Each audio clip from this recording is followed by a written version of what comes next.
ఈ రోజు మన వీడియోస్ లో యావరేజెస్ అనే టాపిక్ మీద మరికొన్ని అడ్వాన్స్ లెవెల్ ప్రాబ్లమ్స్ అనేవి డిస్కస్ చేసుకున్నాము. ఆల్రెడీ మన వీడియోస్ లో యావరేజెస్ మీద బేసిక్ లెవెల్ నుంచి అడ్వాన్స్ లెవెల్ వరకు సీరియల్ వైజ్ గా ప్రాబ్లమ్స్ అనేవి డిస్కస్ చేయడం జరిగింది. అవన్నీ యావరేజెస్ అనే ప్లేలిస్ట్ లో ఉన్నాయి. వెళ్ళన్నీ ఒకసారి వాచ్ చేయండి. అందరికీ అర్థమయ్యే విధంగా సింపుల్ గా కాన్సెప్చువల్ వైజ్ గా ఎక్స్ప్లెయిన్ చేయడం జరిగింది.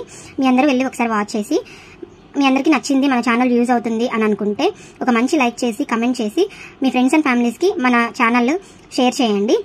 అలాగే నేను పెట్టిన వీడియో మీకు ఎప్పటికప్పుడు నోటిఫికేషన్గా రావాలి అని అనుకుంటే మన ఛానల్ని సబ్స్క్రైబ్ చేసుకొని బెల్ బటన్ అనేది ఆన్ చేసుకొని పెట్టుకోండి. సో నేను ఎప్పుడు వీడియో పెట్టినా మీ దాకా అది చేరుతుంది అనమాట. సో ఇప్పుడు ఫస్ట్ ప్రాబ్లంలోకి వెళ్ళిపోతే the average of 6 numbers is 3.95. The average of 2 of them is 3.4 while the average of other 2 is 3.85. The average of the remaining 2 numbers is అన్నాడు అనమాట.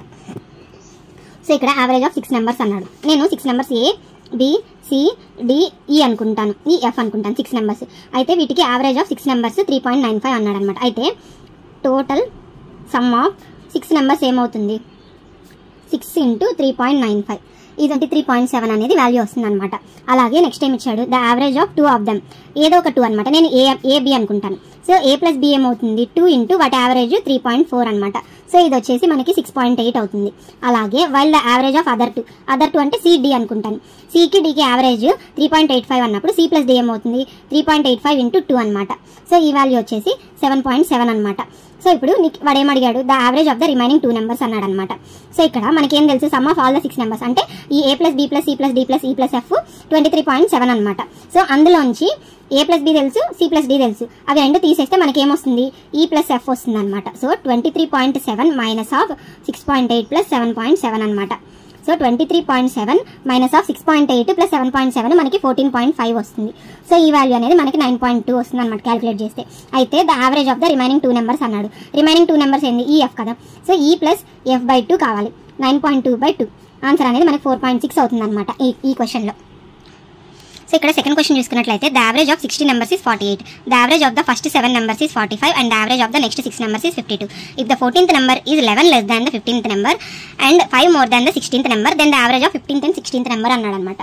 సో ఇక్కడ మనకి ఏమి ఇచ్చాడంటే టోటల్ 16 numbers ఇచ్చాడు, వాటికి యావరేజ్ ఇచ్చాడు. అప్పుడు total some of 16 numbers is equal to 16 into 48 అవుతుంది అనమాట. సో ఈ వాల్యూ వచ్చేసి మనకి 768 అవుతుంది. సో 16 into 14 768 అవుతుంది. అయితే మళ్ళీ ఏమి ఇచ్చాడు, the average of first 7 numbers. So 16 numbersలో ఫస్ట్ 7 numbers అంటే 1 to 7. సో వాటికి total of first 7 numbers is equal to 7 into 45. ఈ వాల్యూ వచ్చేసి 315 అవుతుంది. అలాగే the average of the next 6 numbers. So average of the next 6 numbers అంటే మనం ఏమనుకోవచ్చు, 8th number నుంచి మనకి 13th number వరకు నెక్స్ట్ 6 numbers అనమాట. So total of next 6 numbers is equal to 6 into వాటి యావరేజ్ 52. సో ఈ వాల్యూ వచ్చేసి మనకి 312 వస్తుంది. అయితే మనకి 14th number 11 less than the 15th and 5 more than the 16th అన్నాడు అనమాట. సో మనకి వాళ్ళు కరెక్ట్గా ఇవ్వలేదు. 14th number 15th number 16th number వాటి కంపారిజన్ ఇచ్చాడు. అదేంటి, 14th number is 11 less than the 15th number. So X అనే వాల్యూ నేను 14th number అనుకుంటాను.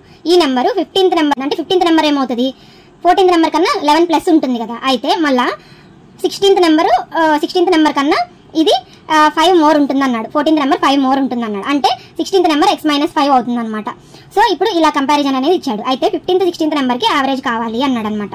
సో ఇప్పుడు ఇక్కడ సమ్ ఆఫ్ ఆల్ 16 numbers 768 కదా. 768 is equal to first 7 numbers plus next 7 numbers total plus 14th number plus 15th number plus 16th number.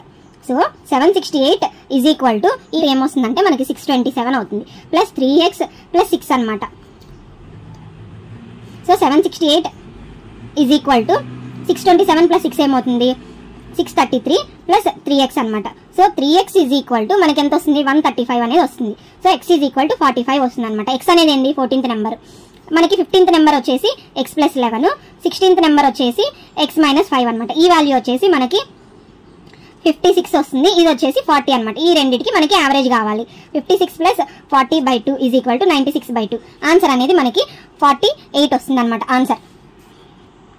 So ఇక్కడ ఈ ప్రాబ్లంలో మీకు స్టెప్స్ అనేవి చాలా పెద్దగా ఉంది అనేది కనిపిస్తుంది, కానీ మీరు లాజిక్గా థింక్ చేసుకుంటూ స్టెప్ బై స్టెప్ వేసుకుంటూ ఉంటే చాలా ఈజీగా వితిన్ 30 secondsలో ఆన్సర్ అనేది వచ్చేస్తుంది అనమాట. The average of 30 numbers is 80. The average of first 5 numbers is 74.5 and that of the next 5 numbers is 82.5. The 11th number is 6 more than the 12th number and the 12th number is 6 less than the 13th number. What is the average of 11th and 13th number అన్నాడు అనమాట. So ఇక్కడ 13 నెంబర్స్కి average 80 అన్నప్పుడు total 13 numbers sum ఏమవుతుంది 13 into 80 అనమాట. So ఈ value వచ్చేసి మనకు 1040 అవుతుంది. అలాగే the average of first 5 numbers అన్నాడు అనమాట. So total of first 5 numbers ఏమవుతుంది, ఫస్ట్ 5 నెంబర్స్ అంటే 1 to 5 అనమాట. సో ఆ టోటల్ ఏమవుతుంది 5 into 74.5. ఈ వాల్యూ వచ్చేసి మనకి 372.5 అవుతుంది అనమాట. సో అలాగే next the average of next 5 numbers అన్నాడు అనమాట. సో నెక్స్ట్ 5 నెంబర్స్ అంటే 6 నుంచి 10 వరకు. So total of next 5 numbers 5 into 82.5. So ఈ వాల్యూ వచ్చేసి 412.5 అవుతుంది అనమాట. అయితే మనకి 11th నెంబర్కి 12th నెంబర్కి 13th నెంబర్కి కంపారిజన్ అనేది ఇచ్చాడు. ఏమన్నాడు 11th నెంబర్ ఈ 6 more than the 12th number. So 12th number X అనుకుంటే 11th నెంబర్ ఏమవుతుంది 12th నెంబర్ కన్నా 6 ఎక్కువ అన్నాడు. అలాగే అండ్ ద 12th నెంబర్ ఈ 6 less than the 13th. 12th number 13th కన్నా 6 లెస్ అన్నప్పుడు 13th నెంబర్ ఏమవుతుంది 6 మోర్ అవుతుంది 12th నెంబర్ కన్నా. So 11th number x plus 6, 12th x, 13th x plus 6 అనుకుంటాం. సో ఇప్పుడు వాడు 11th కి 13th కి యావరేజ్ కావాలి అన్నాడు. So total of all 13 numbers అనేది మనకి 1040 వచ్చింది. అయితే first 5 numbers total 372.5, next 5 numbers కి total 412.5 plus 11th number plus 12th number plus 13th number అనమాట. సో ఇందులో 1040 ఈజ్ ఈక్వల్ టు 785 అవుతుంది ప్లస్ 3x ప్లస్ 12 అనమాట. సో ఇక్కడ 3x ఈజ్ ఈక్వల్ టు 1040 అనమాట. So 3x is equal to ఈ value 243 వస్తుంది. So x is equal to 243/3 అనమాట. 3 1s 381s. So x అనేది మనకి 81 అనేది వచ్చింది అనమాట. అయితే మనకి 11th number plus 13th number by 2 కావాలి. సో 11th నెంబర్ ఏంది x plus 6, 13th number x plus 6/2. So వీటికి యావరేజ్ ఏమవుతుంది x ప్లస్ 6 కదా, అంటే x అనేది 81. సో ఆన్సర్ అనేది మనకి 87 అనేది వస్తుంది అనమాట ఇక్కడ.